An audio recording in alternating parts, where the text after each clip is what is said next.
अस्सलाम वालेकुम, प्रोग्रामर चीमा है। अभी तक हम क्लासेस को मेन डॉट सीपीपी में इस्तेमाल करते आ रहे हैं। हम ये करते हैं कि जो इंट मेन हो हमारा मेन फंक्शन होता है उसी के ऊपर हम क्लास बनाते हैं और फिर क्लास को हम नीचे यूज़ करते हैं इंट मेन के अंदर, जो कि एक आम सी बात है, इसमें कोई गलत बात नहीं है। लेकिन जब हम क्लासेस को मल्टीपल फाइल्स के अंदर इस्तेमाल करते हैं तो वो ज़्यादा कन्वीनियंट है, ज़्यादा अच्छा है और प्रैक्टिकल भी है। बड़े प्रोजेक्ट्स इसी तरह से बनाए जाते हैं और कभी भी ऐसा नहीं होता कि हम एक मेन डॉट सीपीपी के अंदर सारा का सारा कोड लिखें। ये गलत प्रैक्टिस है और इस तरह नहीं होना चाहिए। इस वीडियो से पहले मैंने एक वीडियो बनाई थी और वो थी classes in multiple files concept. उस वीडियो को आपने ज़रूर देखना है क्योंकि उस वीडियो में कॉन्सेप्ट पूरा मैंने एक्सप्लेन किया हुआ है कि आखिर हम ये सब क्यों करते हैं, मतलब इसके पीछे क्या लॉजिक है, इससे क्या फ़ायदे हैं, मतलब क्यों। तो उसका जवाब मैंने दिया हुआ है, ठीक है। तो अब हम ये VS कोड के अंदर जाके देखते हैं कि कैसे हम क्लास को मल्टीपल फाइल्स के अंदर लिख सकते हैं। ऑल राइट, तो अभी हम मेन डॉट सीपीपी फाइल के अंदर हैं और हमारे पास अभी यही एक फाइल है जिसके अंदर हमने तीन क्लासेस लिखी हुई हैं। एक है क्लास रूम और दूसरी है फिर क्लास स्टोरी और तीसरी है क्लास हाउस। तीन क्लासेस की डिक्लेरेशन और डेफिनेशन के बाद ये इंट मेन आता है जिसके अंदर हमने ढेर सारे रूम्स बनाए हुए हैं और फिर उन रूम्स को हमने स्टोरीज के अंदर सेट किया हुआ है और वो जो स्टोरीज हैं फिर वो घर के अंदर सेट होती है। इसमें हो ये रहा है कि घर जो है ज़ाहिर है वो एक से ज़्यादा स्टोरी का भी हो सकता है, एक स्टोरी दो स्टोरी, मतलब फ्लोर्स या लेवल्स कह लें। और जो स्टोरीज हैं उसके अंदर ज़ाहिर है हम फिर रूम सेट कर रहे होते हैं। तो रूम्स स्टोरीज के अंदर सेट हो रही होती हैं और स्टोरेज जो है वो फिर हाउस के अंदर सेट हो जाते हैं। इस तरह से हमारा घर तैयार हो जाता है और फिर हम घर को प्रिंट करते हैं। तो मैं इसको CTRL F5 करता हूँ तो रिजल्ट है और आप देख सकते हैं ओनर बिलाल पहली स्टोरी और दूसरी स्टोरी और ये सारे कमरे हैं और इस तरह से हमारा ये प्रोग्राम चलता है। अब हम एक दफ़ा सारी क्लासेस को देख लेते हैं। जो पहली क्लास है वो रूम क्लास है और रूम क्लास के अंदर कंस्ट्रक्टर है, दो कंस्ट्रक्टर्स हैं और एक प्रिंट फंक्शन है और साथ साथ तीन डेटा मेंबर्स हैं। इसी तरह स्टोरी क्लास के अंदर एक एम्प्टी कंस्ट्रक्टर, डिफ़ॉल्ट कंस्ट्रक्टर कह लें, और एक और कंस्ट्रक्टर और ये कॉपी कंस्ट्रक्टर भी है एक, और फिर ये डिस्ट्रक्टर भी है। ज़ाहिर है कि हम इसके अंदर एक डायनामिक अरे यूज़ कर रहे हैं। न्यू जहाँ भी आता है इसका मतलब कि डायनामिक अरे है और फिर हम इसको डिलीट भी करते हैं क्योंकि ये मेमोरी एलोकेशन होती है, इसको हमने ठीक करना होता है। और फिर हम ये प्रिंट कर रहे हैं सारे कमरे जो स्टोरी के अंदर है और जाहिर है कि हाँ इसमें कमरे हैं। तो प्राइवेट डेटा मेंबर्स रूम्स हैं, रूम की पॉइंटर रूम का, और टोटल कितने कमरे। उसके बाद आ जाते हैं हाउस। हाउस में जो है कंस्ट्रक्टर है, ऑलराइट, फिर डिस्ट्रक्टर भी है क्योंकि स्टोरीज अरे है इसके अंदर, और फिर ये प्रिंट फंक्शन है जो सारा कुछ प्रिंट कर रहा है, सारी स्टोरीज को प्रिंट कर रहा है और स्टोरीज जो है रूम्स को प्रिंट कर रहे हैं। तो इस तरह से जब हम स्टोरीज को प्रिंट करते हैं तो स्टोरीज आगे जाके रूम्स को प्रिंट करते हैं और रूम्स आगे जाके अपना नाम, अपनी विड्थ और अपनी ब्रेथ को प्रिंट कर देता है। और इसमें प्राइवेट डेटा मेंबर्स जो हैं वो हैं ओनर के घर किसका है, स्टोरीज और कितनी स्टोरी, कितने लेवल्स या कितने फ्लोर्स का घर है। और इस तरह से हमारी ये तीन क्लासेस काम करती हैं एक दूसरे के साथ और फिर हम उसको इंट मेन के अंदर यूज़ करके अपना घर बना लेते हैं, प्लानिंग करते हैं मतलब। ऑल राइट, तो अब मैं CTRL+B को दबाऊंगा और इससे मुझे एक्सप्लोरर आ जाएगा CTRL+B से। अब मैं ये प्लस का निशान आ रहा है इसको क्लिक करूंगा यानी कि न्यू फाइल, और अब मैं न्यू फाइल का नाम लिखूंगा। तो हमारे पास तीन क्लासेस हैं यानी कि हम 6 फाइल्स बनाएंगे, यानी कि तीन हेडर्स होंगी और तीन सोर्सेज होंगे। तो सबसे पहले हेडर्स को पूरा करते हैं, room.h। ऑलराइट, ये हमारे पास room.h आ गई। अब फिर से एक और बनाते हैं और story.h और house.h। ये हो गई तीनों हेडर फाइल्स। अब हम इन तीनों हेडर फाइल्स को भरते हैं। सबसे पहले रूम को भरते हैं। रूम को हम किस तरह से भरेंगे, इसको हमने कन्वर्ट करना है डिक्लेरेशन में, मतलब इसमें से डिक्लेरेशन और डेफिनेशन निकालनी है। तो सबसे पहले हम इस पूरे को कट कर लेते हैं। CTRL-X से कट होता है, ठीक है। और अब मैं इसको यहाँ सेव कर देता हूँ main.cpp बगैर रूम क्लास के, और अब वो रूम क्लास सारी हेडर में जा रही है। ये हो गई हमारी रूम। अब मैं यहाँ ये लिख सकता हूँ कि इंक्लूड डबल कोट्स में, बजाय कि मैं एंगल ब्रैकेट्स यूज़ करूँ, room.h। ये हमारा रूम तो सेट हो गया। अभी रूम के अंदर सोर्स भी है और डिक्लेरेशन, दोनों चीज़ें हैं। ऑल राइट, अब हम स्टोरी के साथ भी यही काम करते हैं और हाउस के साथ भी ऐसे ही करते हैं। तो हमने तीनों हेडर फाइल्स बना ली और उन तीनों फाइल्स में हमने क्लासेस को शिफ्ट कर दिया। तो अब हम CPP फाइल्स बनाएंगे। CPP फाइल्स बनाने के लिए वही करेंगे कि हम ये प्लस का निशान है यहाँ, इसको क्लिक करेंगे न्यू फाइल, या फिर हम CTRL-N भी दबा सकते हैं, CTRL-N आई थिंक, हाँ CTRL-N। इससे हमें एक अनटाइटल्ड वन नाम आ गया है। अब इसको सेव भी कर सकते हैं, इस तरह से भी कर सकते हैं, लेकिन ये मेथड इतना अच्छा नहीं है। तो यहाँ मैं प्लस दबाता हूँ और यहाँ लिखता हूँ room dot C P P. इसी तरह हमें चाहिए story dot C P P और आखिर में आता है house dot C P P. हम ये सारी फंक्शंस को कॉपी कर लेते हैं, ठीक है, सीरियल सी कॉपी होगा और फिर room dot C P P में जाकर इसको पेस्ट कर देते हैं। ये लें जी, ये हो गई हमारी डेफिनेशंस, लेकिन ये पूरी डेफिनेशंस नहीं है। हमने पहले इसको बताना है कि ये फंक्शंस किन चीज़ों से ताल्लुक़ रखते हैं, और वो बताने के लिए हमें इंक्लूड करना पड़ेगा रूम डॉट एच को, और जितने भी फंक्शंस हैं इनके नाम के पीछे रूम और डबल कॉलन लगाना पड़ेगा, यानी कि स्कोप रेजोल्यूटर। इसको कॉपी करते हैं और अब इसको हर फंक्शन के नाम के पीछे, टाइप के पीछे नहीं, नाम के पीछे, ठीक है, नाम के पीछे लगाना है। और कंस्ट्रक्टर में ज़ाहिर है नाम और टाइप का कोई सीन नहीं, बस पीछे लगा देना। हमारी सोर्स फाइल तैयार होगी room dot C P P है, लेकिन हमारी हेडर फाइल में थोड़े से भी काम रहता है कि हमने अब इसको हटा देना है, डेफिनेशंस को। तो हम डेफिनेशंस को हटा रहे हैं और अब ये सिर्फ फंक्शंस की प्रोटोटाइप रह जाएंगी। हमने इनको कुछ नहीं करना, ये जो तीन है वेरिएबल्स, इनको कुछ भी नहीं करने की ज़रूरत। हाँ, लेकिन एक बात जो मैं आपको बताना चाह रहा हूँ वो ये है कि अगर यहाँ एक स्टैटिक वेरिएबल होता, स्टैटिक इंट काउंट कुछ भी हो सकता है, ठीक है, तो ये जो स्टैटिक है हम इसकी वैल्यू सेट यहाँ नहीं करेंगे, हम यहाँ नहीं कह सकते इक्वल्स टू 0, ये गलत होगा। हमें इसकी इनिशियलाइजेशन उधर करनी है जहाँ इसकी सोर्स फाइल है। तो यहाँ मैंने अगर लिखा है स्टैटिक इंट काउंट, तो room dot C P P में आप कहीं भी ये लिख सकते हैं कि इंट, स्टैटिक लिखना नहीं है, ठीक है, इंट, और उसके बाद वेरिएबल का नाम काउंट, ठीक है, लेकिन वेरिएबल के नाम के पीछे हमने क्या लगाना है, इसका कनेक्शन, रूम का कनेक्शन, रूम मतलब क्लास का नाम और double colons count equals to, यहाँ बेशक आप 0 या 1 जो मर्जी लिख दें। तो इस तरह से हम स्टैटिक वेरिएबल्स के साथ काम करते हैं, स्टैटिक वेरिएबल। ऑलराइट, ये तो होगी बात क्लियर।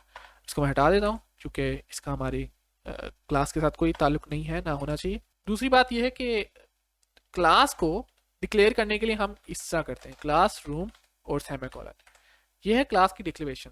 लेकिन ऐसा मुमकिन नहीं है कि हम ऐसा कर सकते हैं, क्योंकि हमें बाकी चीज़ें असेस करनी है बाकी क्लासेस में, बाकी मतलब फ़र्ज़ करें, just imagine story dot H में हम रूम्स डॉट प्रिंट इस्तेमाल कर रहे हैं, तो अगर हम सिर्फ इसको रूम्स की डिक्लेरेशन दे दें तो उसमें ये तो कहीं नहीं लिखा कि रूम्स के अंदर प्रिंट का फंक्शन है।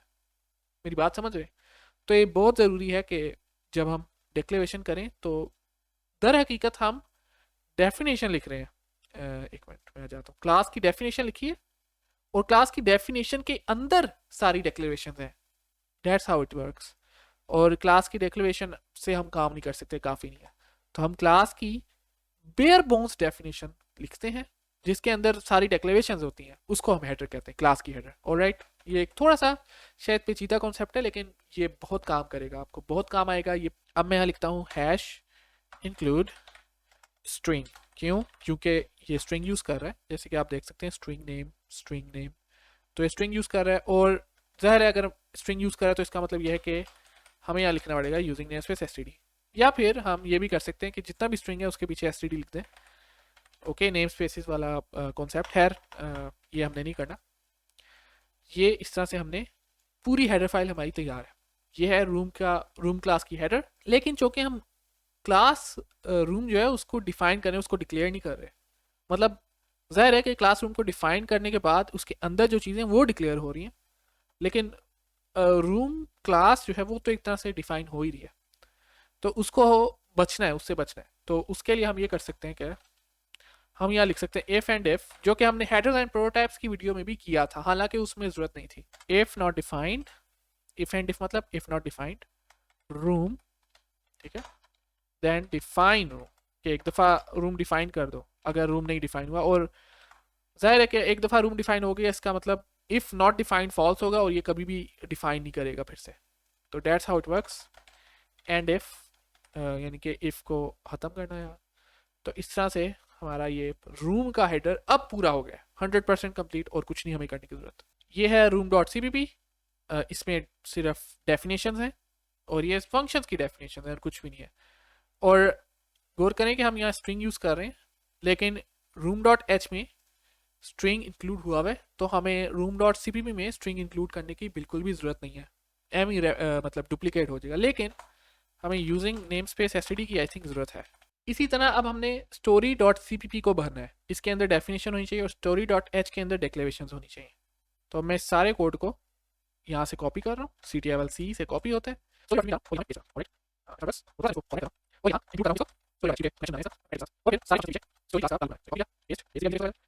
तो ये हमारी story dot CPP source file मुकम्मल हो गई स्टोरी क्लास की। अब हम हेडर में जाते हैं और इसको हल करते हैं। तो इसको हटा देते हैं और सेमीकोलन लगा देते हैं आगे, और इस तरह से हमारा ये तैयार हो गया। अब हम यहाँ क्या करेंगे, इंक्लूड स्ट्रिंग, क्योंकि यहाँ हम स्ट्रिंग नहीं यूज़ कर रहे, तो हमें स्ट्रिंग को इंक्लूड करने की ज़रूरत नहीं है, लेकिन हमने रूम को इंक्लूड करना है क्योंकि रूम यहाँ यूज़ हो रहा है। तो हम रूम डॉट CPP कभी भी इंक्लूड नहीं करेंगे। रूम डॉट CPP फाइल्स को इंक्लूड नहीं करना, सिर्फ डॉट एच, ठीक है, सिर्फ हेडर फाइल्स को इंक्लूड करना है। तो यहाँ मैंने हेडर फाइल इंक्लूड किया रूम, जो जिसको फिर पता चल जाएगा रूम का सारा कुछ, उसको पता चल जाएगा रूम क्लास एग्जिस्ट करती है और इसके अंदर वॉइड प्रिंट है।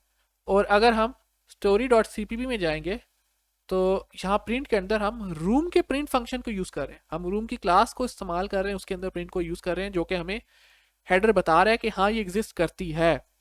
समझ आई बात की? और इस तरह से ये काम करता है हेडर और सोर्स का कॉन्सेप्ट। अब मैं जाता हूँ वापस स्टोरी डॉट एच में और इसको मुकम्मल करता हूँ। तो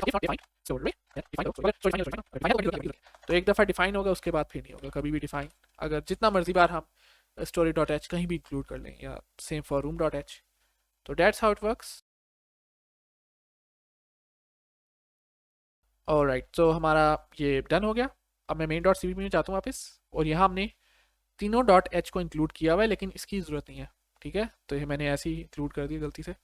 अब मैं इसको हटा देता हूँ और सिर्फ हाउस डॉट एच इंक्लूड हो रहा है, और हाउस डॉट एच के अंदर हम स्टोरी डॉट एच को इंक्लूड कर रहे हैं, जो कि रूम डॉट एच को इंक्लूड कर रहे हैं। तो इसका मतलब ये कि हाउस डॉट एच काफ़ी है और हमें किसी भी और चीज़ को इंक्लूड करने की ज़रूरत नहीं है। अब मैं VS Code है, इसको खोल रहा हूँ और tasks.json पे जा रहा हूँ। ऑलराइट, और यहाँ हमने बस ये देखना है कि ये काम उस तरह से कर रहा है जिस तरह से मैंने सोचा ही नहीं।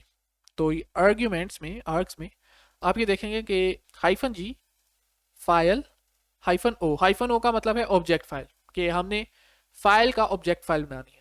और फाइल से मुराद ये है कि हम जो फाइल हमने खोली होगी, यानी कि मेन डॉट CPP इसकी ऑब्जेक्ट फाइल बनेगी, और वो भी ऑब्जेक्ट फाइल जो है, जितनी भी ऑब्जेक्ट फाइल्स बनेंगी उसको मिलाकर ये .exe फाइल बनाएगा। लेकिन जो डॉट ऑब्जेक्ट फाइल्स बनेंगी वो सिर्फ मेन डॉट CPP की बनेगी, यानी कि वो फाइल जो हमने खोली होगी, जिसको खोल कर हम कंपाइल करेंगे, CTRL F5 दबाएंगे, सिर्फ उस फाइल का ऑब्जेक्ट फाइल बनेगी, जो कि हम नहीं चाहते। हम चाहते हैं कि हाउस डॉट CPP की बने object file, room dot CPP की बने ऑब्जेक्ट फाइल, और स्टोरी डॉट CPP की बने ऑब्जेक्ट फाइल।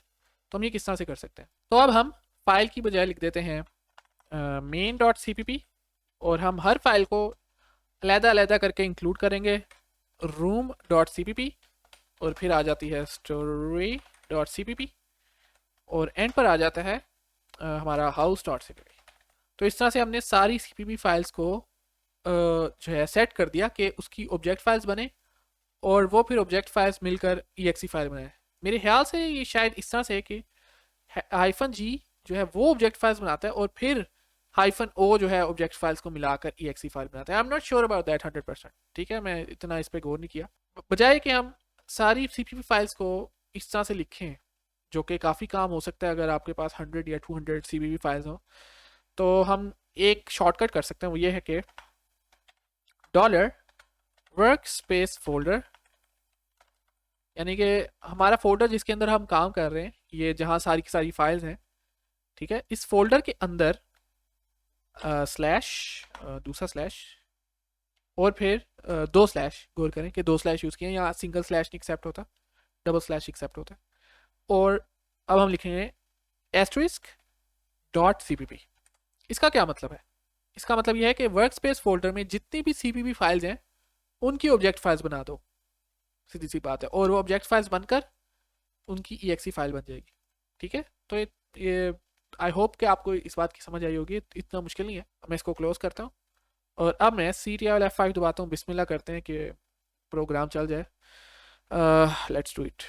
या वही हुआ जिसका डर था। और ये देख रहे हैं सी आउट, यहाँ हमें लाजमी इंक्लूड करना चाहिए था, इंक्लूड आईओ स्ट्रीम, क्योंकि इसे नहीं पता उसका ना। तो आप ये देख सकते हैं कि हमने अपना प्रोग्राम चला लिया और इसमें कोई इशू नहीं आ रहा। शुरू शुरू में हेक्टिक लगता है, लेकिन अगर आप इसकी प्रैक्टिस करेंगे तो इंशाल्लाह आपको ये आसान लगने लग जाएगा। और इस तरह से प्रोफेशनल इन्वायरमेंट्स में और हर जगह इसी तरह प्रोग्रामिंग होती है। तो लिहाजा ये बहुत ज़रूरी है कि आप ऑब्जेक्ट ओरिएंटेड प्रोग्रामिंग का असल चेहरा देखें। अपना और अपने घर वालों का ख्याल रखें और खुश रहें। मिलते हैं अगली वीडियो में। अल्लाह हाफिज़।